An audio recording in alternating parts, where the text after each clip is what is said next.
ये वीडियो देखा आपने? दिल्ली में 27 फरवरी को ब्राह्मणों की बैठक होने वाली है। मुझे इससे कोई दिक्कत नहीं है, ये अच्छी बात है। मैं बार बार कहता हूं, भारत एक जाति प्रधान देश है, कृषि प्रधान नहीं। यहाँ किसी को भी किसी के काम, किसी की बात को जज कीजिए तो उसकी जाति का एंगल जरूर देखिए। इस बैनर पोस्टर से मुझे एक आपत्ति जरूर है, इसमें ब्राह्मण पत्रकार नहीं दिख रहे हैं, ब्राह्मण जज नहीं दिख रहे हैं। मैं इसीलिए बार बार कह रहा हूं कि जाति कभी जाति नहीं है, और इस देश में सारे काम को आप जाति के एंगल से देखिए। और मैं जब कह देता हूं बाभन टोली के ब्राह्मण पत्रकार, तो लोगों को बड़ा दर्द होता है कि मैं जातिवाद फैला रहा हूं। अरे सर, वैदिक धर्म में ब्राह्मण श्रेष्ठ है। ब्राह्मणों ने जाति बनाई, ब्राह्मणों ने सारे धर्म ग्रंथ लिखे, ब्राह्मण ही उसका मजा ले रहा है। इसमें बोलिए, इसमें अपराध क्या है? इधर बुद्ध थे, क्षत्रिय थे, क्षत्रिय थे, बहुजन की बात करते थे। रैदास थे, कबीर थे, वो सब मानव की बात करते थे। ब्राह्मण समाज ब्राह्मण के हितों की बात करता है, उसमें बुराई क्या है? तुलसी दुबे ने 200 से ज्यादा रामचरितमानस की चौपाई में ब्राह्मण समाज की श्रेष्ठता की बात कही है। लेकिन सवाल है, साइंस जर्नी ने पूछा है कि ये कौन लोग थे पिछले 100 साल में जिन्होंने सम्राट अशोक बुद्धमय भारत को भुला दिया और हम सब हिंदू बन गए?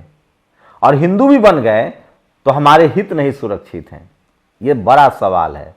तो कोई जज हो या पुलिस हो या चपरासी हो, सबको जाति के एंगल से देखिए, आपको न्याय साफ साफ दिखता चला जाएगा। मैं इसीलिए कह रहा हूं, भारत एक जाति प्रधान देश है, और इस देश की होशियारी देखिए। इस देश में चपरासी से लेकर चीफ जस्टिस तक, वाजपेयी राष्ट्रीय नेता, अब मान्यवर कांशीराम साहब दलितों के नेता, मुरली मनोहर जोशी राष्ट्रीय नेता, लालू यादव पिछड़ों के नेता, आडवाणी राष्ट्रीय नेता, मुलायम सिंह यादव पिछड़ों के नेता, बहन जी दलितों की नेता, चंद्रशेखर दलितों के नेता, नेशनल दस्तक बहुजनों का चैनल। अरे राष्ट्रीय चैनल है ये। इसलिए अपने लोगों को राष्ट्रीय फलक पर सोचिए, जो टीवी अखबार कह रहा है उसके चपेट में मत आइए। खैर, आगे दिखाता हूं आपको। सोचिए, नेहा राठौर राजपूत समाज से आती है, उनके पति हिमांशु दृष्टि आईएएस में नौकरी करते थे। वही दृष्टि आईएएस जिसके वीडियो पर आप लहालोट होते हैं। डॉक्टर विकास दिव्यकृति ब्राह्मण समाज से हैं। एक सच बोल दिया था तो गर्दन कटने वाली थी, बंदे ने माफी मांग ली। अब पता चल रहा है कि नेहा राठौर के पति को नौकरी से निकाला जा रहा है। मैं फिर कह रहा हूं, इस देश में एसपी सिंह, बीपी सिंह, अर्जुन सिंह, ठाकुर समाज ने न्याय के लिए कुर्बानियां दी हैं। उनमें ज्यादा न्याय की भावना होती है, इसलिए उनको हटा दिया जाता है रेस से। आप सोचिए, इसलिए मैं कह रहा हूं कि इस देश को जाति के एंगल से देखिएगा तो सब कुछ आपको पता चलता रहेगा। कल पूर्व डीजीपी सुलखान सिंह ने कहा कि इकोनॉमिक वीकर सेक्शन के आरक्षण में राजपूतों को आरक्षण नहीं मिल रहा है क्योंकि उनके पास जमीनें हैं। अब जमीन का क्राइटेरिया बना दिया गया कि जिनके पास 5 एकड़ की जमीन होगी वो इकोनॉमिक वीकर सेक्शन में नहीं आएंगे। राजपूत सब खेल से बाहर है। 8 लाख जिनकी आय होगी वो भी इकोनॉमिक वीकर सेक्शन में आएंगे। मतलब सारे ब्राह्मण समाज के लोग उस खेल में शामिल है। उसमें बनिया ऐसे ही बाहर हो जाएंगे, बनिया का ठीक ठाक व्यापार होता है, कायस्थ भी बाहर हो जाएंगे। तो ये 9-10% रिजर्वेशन जो है वो सिर्फ ब्राह्मणों के लिए है, इकोनॉमिक वीकर सेक्शन। अब फिर मैं ब्राह्मण कह रहा हूं तो पेट में दर्द न होने लगे। ब्राह्मण सभा हो रही है, जाति हमने नहीं बनाई है, वेद हमने नहीं लिखे हैं जिसमें सिर्फ और सिर्फ ब्राह्मण एक वर्ण है, क्षत्रिय वर्ण है, शूद्र वर्ण है।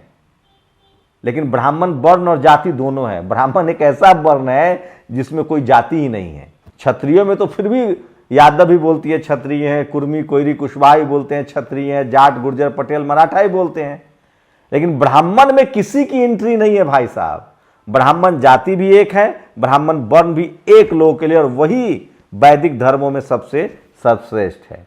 तो सोचिए, विकास दिव्यकृति जो आईएएस दृष्टि आईएएस का डायरेक्टर है, मालिक है, वो एक राजपूत को नौकरी से निकाल रहा है क्योंकि उसकी पत्नी ने एक गाना गा दिया है जिससे सरकार को आपत्ति है। सोचिए, कुमार विश्वास, एक लाइन निकल गया, लेफ्टिस्टों को उसने क्या कहा, कुपर, और संघियों को कह दिया अनपढ़। खुद कह रहा है हमारे पिता संघी हैं। मैं बार बार कह रहा हूं ये घोर महासंघी आदमी है, और माफी मांगते हुए घूम रहा है। तो माफी तो इनके, मतलब ये लोग बोल के भी ना उस पर अटल अडिग नहीं रहते हैं। माफी मतलब क्या बताऊं, मतलब ऐसे नहीं बोलना चाहिए। मतलब माफी मांगना तो इनके बाएं हाथ का खेल है, जब जब जब जैसन तब तैसन। मतलब जैसे ही सत्ता से दो चार होना पड़ा तुरंत माफी, और जैसे ही कमजोर मिलेगा तुरंत गर्दन पकड़ लेंगे। मतलब कमजोर मिलेगा तो गर्दन पकड़ना है, शूद्रों का, किसानों का, ठाकुरों का, और जैसे ही राजा से पाला पड़ेगा तो ये पैर पकड़ लेंगे। यही इनकी फितरत है। कानपुर में सोचिए, यूपी में पुलिस वाले लूटपाट करते हैं। 3 पुलिस वालों ने कारोबारी से को पीटा और 5,30,000 रुपए लूट लिए, पुलिस वालों ने। सोचिए अगर ये किसी गैर बीजेपी राज्य में हो जाता तो क्या होता।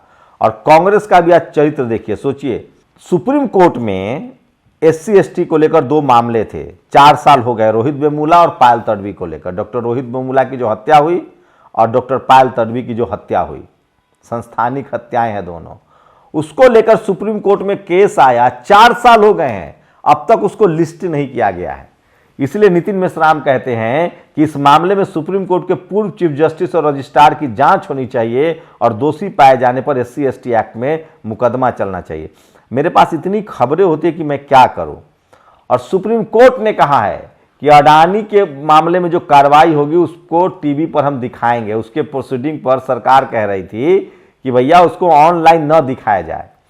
और बधाई हो, वैदिक देश हिंदू आप कहते थे ना, मनुस्मृति सब लोग पढ़िए आज जाके उठा के, आज देखिए कि उसमें महिलाओं के खिलाफ क्या लिखा है, शूद्रों के खिलाफ क्या लिखा है। मनुस्मृति पर पढ़ा, BHU में मनुस्मृति पर की पढ़ाई शुरू हो जाएगी। और ये इस तस्वीर को देखिए, इस गायक को, जल्दी से ये माफी मांग ले, नहीं तो जल्दी SC ST एक्ट में ये बुक होगा और जेल भी जाएगा।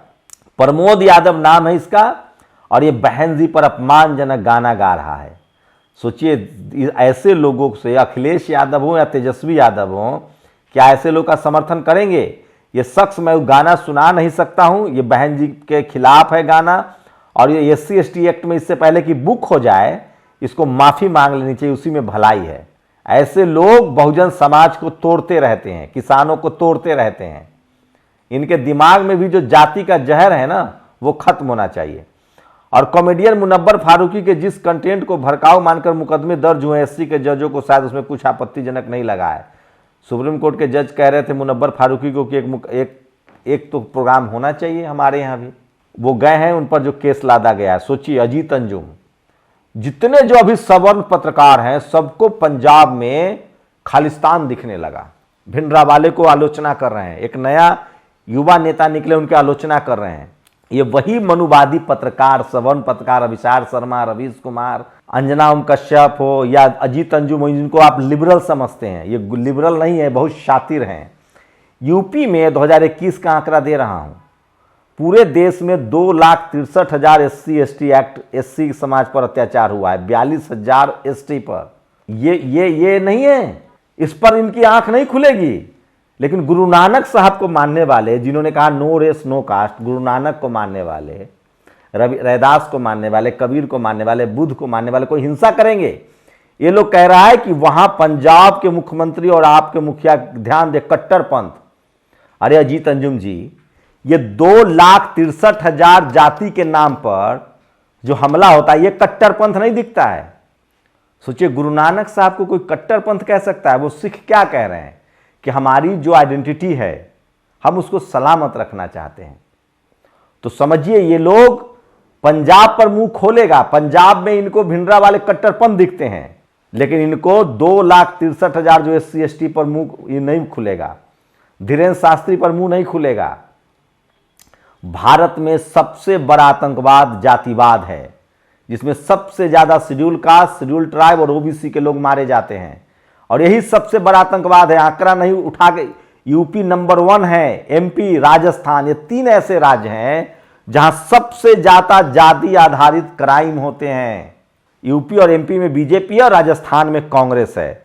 इस पर कोई मुंह नहीं खुलेगा। और सोचिए, कांग्रेस का पाप, जुनैद और नासिर के परिवार वालों को नोटिस भेज दिया गया कि आप लोग शांति भंग कर रहे हैं। ये है कांग्रेस का जातिवादी चेहरा। और इसीलिए एक शख्स ने, काशिफ ने, 1948 हैदराबाद, 1964 कलकत्ता, 1964 जमशेदपुर, 1969 गुजरात, 1970 भिवंडी, 1980 मुरादाबाद, 1983 आसम, 87 हासिमपुरा, 89 भागलपुर, 89 कश्मीर, 92 बाबरी मस्जिद, 91 कश्मीर, 2002 गुजरात, 2007 मालेगांव, 2008 आजमगढ़, 2013 मुजफ्फरनगर। ये सारे वो मैस्कियर है, दंगे हैं जो कांग्रेस के समय मुसलमान मारे गए हैं। मैं इस देश के मुसलमानों से कह रहा हूं, सावधान रहिए। और अब आपके यहां जो जाति व्यवस्था उसको भी खत्म कीजिए और SC ST OBC माइनॉरिटी के साथ, किसानों के साथ मिल के रहिए। 500 किलो प्याज एक किसान ने बेचा, आपको पता है उसे 2 रुपए का चेक मिला। वो भी चेक जो है कैश कब होगा पता है आपको? वो 2 रुपए का जो चेक है वो उनका कैश होगा 8 मार्च को। 500 किलो प्याज का किसान, 500 किलो मतलब हो गया, सोचिए 500 किलो प्याज का किसान को मिला 2 रुपए। आप 40 रुपए किलो भी खरीदेंगे तो पड़ेगा 20,000 रुपए, या 19,998 रुपए किसकी जेब में जाता है? सोचिए, महाराष्ट्र सोलापुर के बोर गांव बारसी गांव के किसान राजेंद्र तुकाराम चौहान ने 17 फरवरी को 500 किलो प्याज मंडी में बेचा। गाड़ी भाड़ा, तुलाई और मजदूरी का पैसा काटने के बाद उन्हें मात्र 2 रुपए मिले। हाँ, मात्र 2 रुपए। चेक पर तारीख है 8 मार्च 2023, वो भी 8 मार्च को मिलेगा। इसीलिए मैं कह रहा हूं जो इकोनॉमिक वीकर सेक्शन का आरक्षण है वो इस किसान को नहीं मिलेगा। 5 एकड़ जमीन वाले अमीर हो गए और 8 लाख कमाने वाला ब्राह्मण समाज गरीब हो गया। ये सारे जो पॉलिसी बन रही है ना, इस देश को समझना पड़ेगा। जब तक नहीं समझेंगे तब तक आप नहीं समझ पाएंगे। और एक संघ RSS का सरकारवा डॉक्टर कृष्ण गोपाल, इनको पाकिस्तान की चिंता सता रही है, उनकी मदद करना चाहते हैं। और ये है बागेश्वर धाम।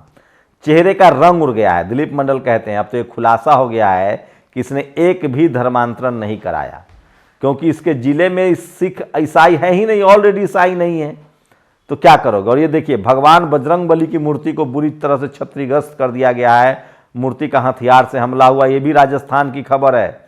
भगवान परशुराम और प्रभु बजरंग बली की मूर्ति तोड़फोड़, आरोपी गिरफ्तार से दूर है।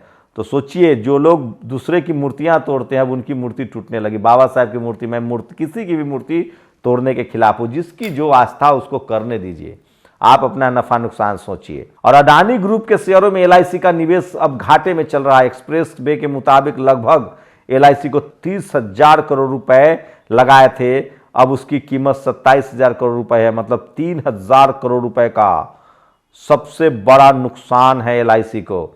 और ये देखिए, युद्ध नहीं बुद्ध चाहिए। प्रधानमंत्री मोदी, अमित शाह, ये सब जो है, निधि रतन इसको ट्वीट किया है। तो भैया ये बुद्ध में भारत होना चाहिए। और बागेश्वर धाम ने अब कथा, 6 दिनों से बागेश्वर धाम के यहाँ कथा नहीं हुई है।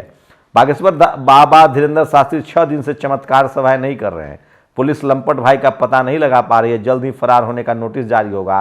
एक भी नेता बागेश्वर धाम नहीं जा रहा है। गलती से बाबा के वैचारिक वंशजों से टकरा गया बाबा का साम्राज्य पहले और बाद। तो अब गलती हो जाती है, छोटा आदमी है, 4 लोग पैर छूने लगे तो मन बढ़ गया। बाबा ने बताया कि अब बागेश्वर में कथा कोई और पढ़ेगा, बहुत टेंशन में है लाइफ। और साइंस जर्नी इसलिए कहता है, भारतीय अपने धर्म का नाम क्यों नहीं जानते? उन्हें भारत के सभी प्राचीन विश्वविद्यालय जलाने मिटाने की जानकारी क्यों नहीं है? भारत के सबसे महान बुद्ध, सम्राट अशोक, महिला बोधिसत्व तारा देवी, मंजूश्री की जानकारी क्यों नहीं है? पिछले 100 साल में वो खुद को हिंदू क्यों कहने लगे? ये बड़ा सवाल है जो द साइंस जर्नी ने पूछा है कि कौन लोग जो ईरान से आकर आप पर कब्जा कर लिए और कहता है खुद को सनातन है। इसको ऐसे समझिए, आप अपना घर बनाएंगे तो उसको क्या लिखेंगे? प्राचीन घर। आप कोई किताब लिखेंगे अभी तो क्या लिखेंगे? प्राचीन किताब। कोई मंदिर बनवाएंगे तो लिखेंगे प्राचीन मंदिर। ये तब आप करेंगे जब आपको किसी से खुद को पुराना दिखाना हो। सम्राट अशोक और बुद्ध के जो निशानियां हैं वो धरती के नीचे मिल रही है, और जितने जो प्राचीन कहते हैं खुद को वो सब धरती के ऊपर है। इस बेईमानी को समझिए और राजेंद्र प्रसाद सिंह को पढ़िए ट्विटर फेसबुक पर। हम छोटी अर्थव्यवस्था है, चीन हमसे बड़ी अर्थव्यवस्था है, क्या हम चीन से लड़ेंगे? ये तो कॉमन सेंस है। एस जयशंकर ब्राह्मण समाज से आते हैं, विदेश मंत्री हैं, IAS रह चुके हैं, वो भारत को कमजोर बता रहा है। आदमी इस्तीफा होना चाहिए। सोचिए, कोई दूसरा बोल देता ये बात तो क्या होता? मोदी सरकार के विदेश मंत्री भारत को कमजोर बता रहा है चाइना से। हम लोग कमजोर हैं? रिजांगला का युद्ध याद है? कह रहे हैं यादव लोग कि यही रेजिमेंट बना दीजिए, हम दांत खट्टे कराएंगे पाकिस्तान के और चीन के। और जो लोग अभी तक भ्रम में हो, चेत लो, एकजुट होकर मैदान में RSS BJP के खिलाफ उतरो। बनारस विश्वविद्यालय में अब पढ़ाई होगी। और यह अश्विनी उपाध्याय ब्राह्मण SP भ्रष्टाचारी है, INC भ्रष्टाचारी, BSP भ्रष्टाचारी, RJD भ्रष्टाचारी, आरएलडी भ्रष्टाचारी, आप भ्रष्टाचारी, जेएमएम भ्रष्टाचारी, टीएमसी भ्रष्टाचारी, एनसीपी भ्रष्टाचारी, डीएमके भ्रष्टाचारी है। ये कह रहा है कि भ्रष्टाचार खत्म होती ये पार्टी खत्म हो जाएगी, ये ब्राह्मण है। डोंट वरी, बीजेपी खत्म तो तू भी खत्म। आकाश मिश्रा ने इसको जवाब दिया है कि चिंता मत करो अश्विनी उपाध्याय, बीजेपी खत्म होते ही तुम भी खत्म हो जाओगे। सोचिए ये लोग कितनी नफरत करते हैं। बागेश्वर के धीरेन्द्र शास्त्री के भाई द्वारा छत्रपति चंद्रशेखर रावण का एक वीडियो देखिए जो आज सोशल मीडिया पर सबसे ज्यादा वायरल है। तो सोचिए पंजाब में सिख समाज अपनी आइडेंटिटी को बचा रहा है तो उसको कहा जा रहा है कट्टरपंथी। और एनसीआरबी के आंकड़े हैं, सबसे ज्यादा भारत में जाति के नाम पर हत्याएं हो रही, उसको कट्टरपंथ नहीं कहता है लोग। इसलिए अब जो भी कोई कुछ बोले ना उसको जाति के एंगल से चेक कीजिए। और मैं इस देश के राजपूतों को सैल्यूट करता हूं, जाट, गुर्जर, पटेल, मराठा को सैल्यूट करता हूं। वो खुद जातिवाद के शिकार हैं लेकिन जातिवाद को समझ नहीं पा रहे हैं।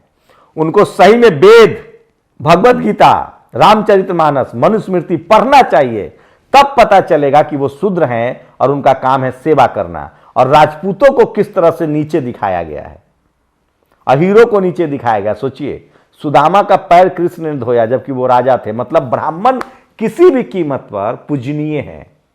तो 27 फरवरी को दिल्ली में ब्राह्मण महासभा है। बस इसमें कमी यह है कि ये ब्राह्मण पत्रकार और ब्राह्मण चपरासी से लेकर चीफ जस्टिस जो हैं उनको भी खुल के इसमें आना चाहिए। और हम जब जाति कहते हैं तो बुरा मत मानिएगा, भारत एक जाति प्रधान देश है और बाबा साहब इसी को खत्म करना चाहते थे और इसलिए उन्होंने SC ST OBC minority and general category बनाई थी। लेकिन जाति है कि जाति नहीं है। और भारत तब तक विशाल भारत नहीं बनेगा जब सम्राट अशोक का भारत, बुद्ध का भारत, जब तक इसमें से जाति नहीं जाएगी। जो रैदास कह रहे थे, कबीर कह रहे थे, बुद्ध कह रहे थे, फूले कह रहे थे, पेरियार कह रहे थे, अंबेडकर कह रहे थे, साहू जी महाराज कह रहे थे, गाडगे कह रहे थे, शिवाजी कह रहे थे। शिवाजी महाराज, उनका राज तिलक नहीं किया गया। पंजाब में कट्टरपंथ नहीं पनप रहा है।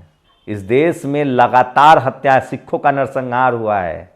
इस देश में रोज दलितों को मारा जाता है। 2,63,000 2021 के आंकड़े एनसीआरबी की रिपोर्ट दिखा रहा हूं, 2022 का 23 में आएगा।